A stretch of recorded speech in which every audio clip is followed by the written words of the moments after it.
We're here at Lightbox Expo at the Wacom booth, 24 Hours Animation Contest for students. I'm here with Alan Huynh, who is an amazing supervisor of story all over the world. I just said that, I don't know if it's all over the world, but It's close enough. Yeah, close enough. And not only is Alan an amazing person, a very buff dude, a great story artist, but he's also a past competitor of 24 Hours Animation Contest for students. What year? 5 years in a row. It was like 2011. I started 2010, 2011. So I did that 5 years in a row. I love 24. A lot of history behind it. So What made you do it over and over again? I found collaboration amongst other creatives intoxicating. Loved it, and while I've never been more tired in my entire life doing 24, it was totally worth it, and learned a lot about working in a team, finding the groove about what I felt most passionate about in the process of making animation. So I hope you guys find it just as fulfilling. Yeah. Absolutely. So tell us, what got you into the industry and what you've been doing lately? Yeah, so as Aubry mentioned, I primarily focus on story. I started off doing a lot of stuff, storyboarding, background design, background painting, compositing, but I really landed in my comfort zone and my passion for story. And started off doing storyboarding. I've also done directing. Currently, I'm a head of story on a project I'm not allowed to talk about yet. Really closely will be able to. But yeah, I'm bouncing between animation industry and video game industry. Industry is really great right now, and especially if you're into story. Yeah. And okay, you have a lot of experience with meeting deadlines.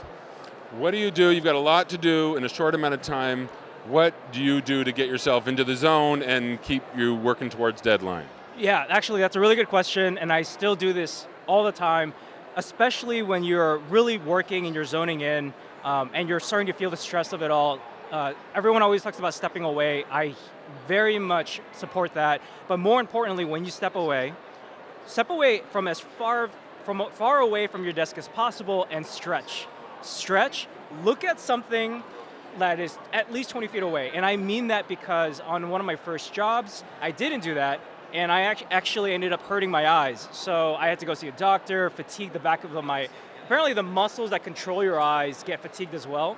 So make sure you take care of them, make sure you stretch, not just those muscles, but the rest of your body.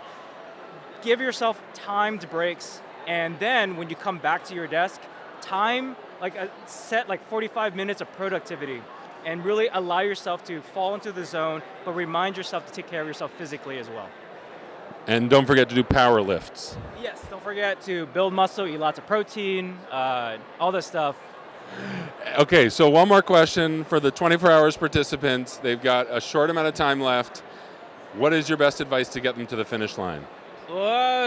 Honestly, enjoy it as much as you can, and get it out there, even if you're not 100% happy with the outcome. It's so much more important to be able to step away and say, hey, we did this. And even if it's not representative of what you wish you had more time to do or whatever, it's 24, it's not about making the best animation ever. It's about doing the best you can amongst other people that you may or may not have never worked with.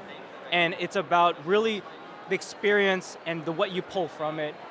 You're going to enjoy it, you're going to take it with you. I still remember every year that I did it, and that was like over 10 years ago. So yes, enjoy the time, seriously. Especially when you getting older, you're not going to be able to do 24-hour animation contests anymore. So, yeah.